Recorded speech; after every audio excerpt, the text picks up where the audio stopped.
Landsat 9 spacecraft provides power, propulsion, data storage, downlink, and housekeeping telemetry functions. The Landsat 9 spacecraft travels 705 km (438 miles) above the Earth's surface in a sun-synchronous orbit at a speed of over 27,000 km per hour, 16,800 miles per hour, completing one Earth orbit every 99 minutes and covering the entire Earth's surface in just 16 days. The Landsat Mission Operations Center, LMOC, uses an S-band transmitter for commanding and housekeeping telemetry operations once every 24 hours, while an X-band transmitter is used for instrument data downlink. Contract to build Landsat 9 spacecraft awarded. October 2016, NASA awarded Northrop Grumman, Gilbert, Arizona, a 5-year $129.9 million Rapid Spacecraft Acquisition 3 contract for the Landsat 9 spacecraft. Northrop Grumman was tasked with design, manufacture, and testing of the spacecraft, based on the company's flight-proven LEO Star 3 spacecraft bus platform, the same that was successfully used for Landsat 8. The company also supports launch, early orbit operations, and on-orbit checkout of the observatory, which is scheduled for launch in September 2021. Spacecraft System Requirements Review. February 2017. During the Spacecraft System Requirements Review, an independent panel reviewed the work of the spacecraft vendor to understand system requirements in a number of key areas. Control the orientation of Landsat 9 through attitude control. How much redundancy is built into the spacecraft? How much fuel will be on board? Reviewers also looked at fault management capabilities, which included hardware and software features used to address any potential problems that may arise in orbit. This was the final such review before full-scale spacecraft design and development began. Spacecraft Preliminary Design Review.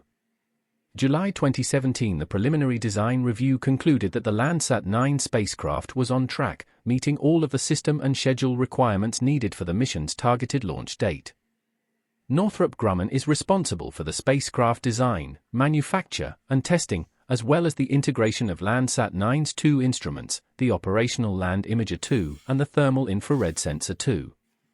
Northrop Grumman also supports the launch and on-orbit checkout of the spacecraft with NASA and the USGS. Spacecraft Critical Design Review. February 2018. Representatives from NASA, USGS, and Northrop Grumman completed a spacecraft critical design review, Commander, demonstrating the Landsat 9 mission meets all technical performance measures and system requirements. The Commander enabled the project to effectively transition into the spacecraft manufacturing and prepare for the assembly, test, and launch operations phase of the mission. Spacecraft Assembly. December 2019. OLE-2 and TIRS-2 were both mechanically integrated onto the spacecraft bus at Northrop Grumman. Now that both instruments are attached, engineers will work toward electrical integration of the 2 instruments with the spacecraft bus. Thermal vacuum testing. April 2021. Landsat 9 successfully completed its most strenuous environmental test leading up to launch. In a 42-day trial at Northrop Grumman's facility in Gilbert, Arizona, the satellite was sealed in a thermal vacuum chamber designed to simulate the harsh environment of space, allowing engineers to assess how the spacecraft and instruments will function at the hot and cold temperature extremes of the sunlit and shadowed portions of its orbit. Landsat 9 arrives at Vandenberg Air Force Base. July 2021. Landsat 9 was shipped from the Northrop Grumman facility in Gilbert, Arizona, to Vandenberg Space Force Base, VSFB, on the central coast of California, where it is scheduled to launch during September 2021. Prior to its departure, Landsat 9 successfully completed 2 major readiness reviews, its pre-ship review and its flight operations review, operations readiness review. Landsat 9 passes last key decision point before launch. August 2021. The Landsat 9 project passed its final major lifecycle approval gateway. The milestone, known as Key Decision Point E, KDPE, took place just a month shy of Landsat 9's scheduled launch. The observatory is now officially approved to proceed to launch and operations. The image on the right shows the Landsat 9 observatory being lifted for a move onto a fixed structure inside the Integrated Processing Facility at Vandenberg Space Force Base in California. Landsat 9 will enter Phase E of its mission lifecycle in January 2022 after its on-orbit checkout. Landsat 9 prepared for launch at Vandenberg Space Force Base, VSFB, near Lompoc, California. It rolled out to the launch pad on its United Launch Alliance, ULA, Atlas V for 01 rocket early September 2021. Landsat 9 stowed and sealed for delivery to orbit. August 2021, the Landsat 9 observatory was encapsulated in the fairing of the Atlas V for 01 rocket that will deliver it into orbit September 2021. The satellite was first attached, or mated, to a ring known as a payload adapter.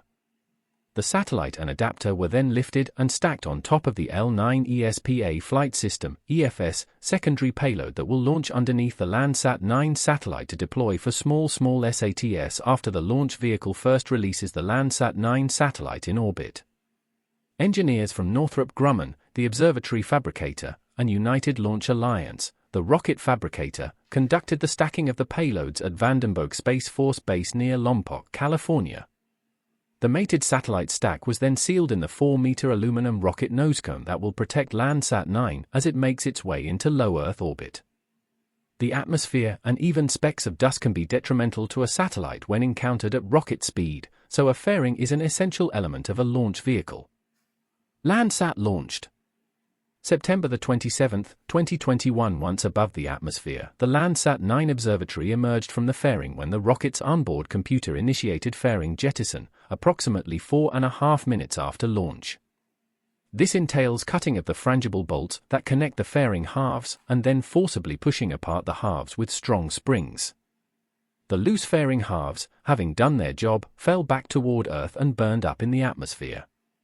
The rocket's single-engine Centaur upper stage then propelled the unencumbered satellite to its final orbital altitude.